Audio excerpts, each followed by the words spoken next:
Et parallèlement à ces mesures de protectionnisme, les relocalisations se multiplient également en France. C'est le cas du Coq Sportif qui a décidé, vous allez le voir, de rapatrier une partie de sa production dans son usine historique et ça marche.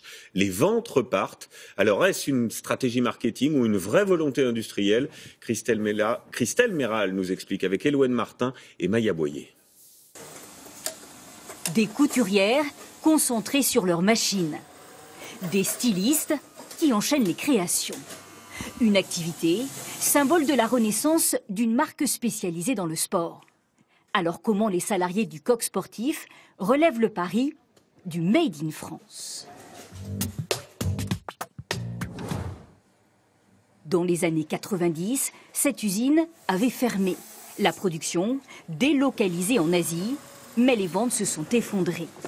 2010, changement de stratégie. Le site, berceau historique de la griffe, est relancé.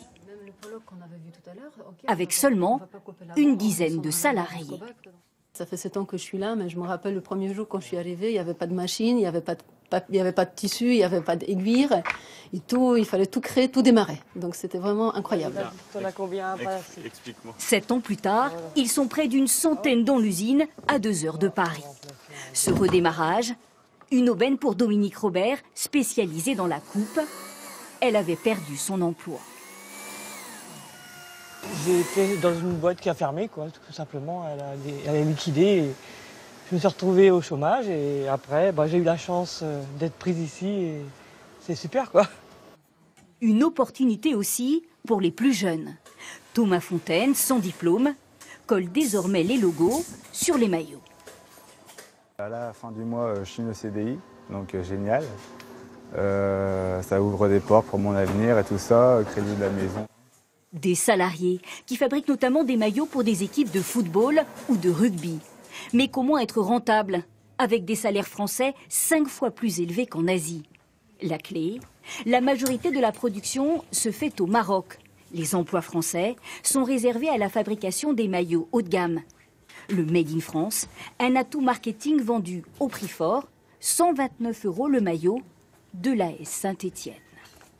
Et ça nous permet d'amortir effectivement les frais de production en France et donc de pouvoir pérenniser en fait l'emploi qu'on a créé à Romilly-sur-Seine.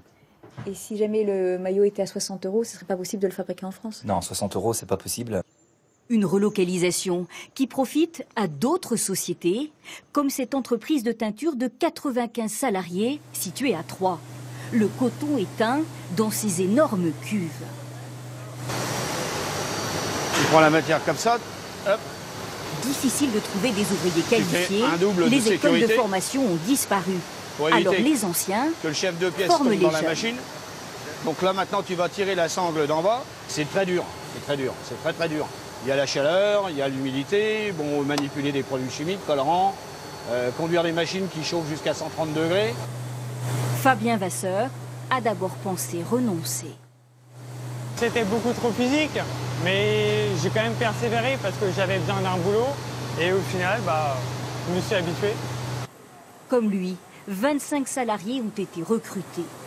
Impact bénéfique aussi pour l'emploi, dont cette entreprise qui produit le coton. Ce sous-traitant vend son tissu 30% plus cher, mais le fabricant de maillots s'y retrouve avec un contrôle qualité chaque semaine. Le tissu peut rétrécir, peut vriller.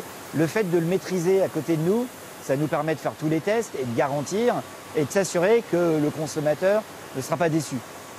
Désormais, la marque assure près de 10% de sa production en France.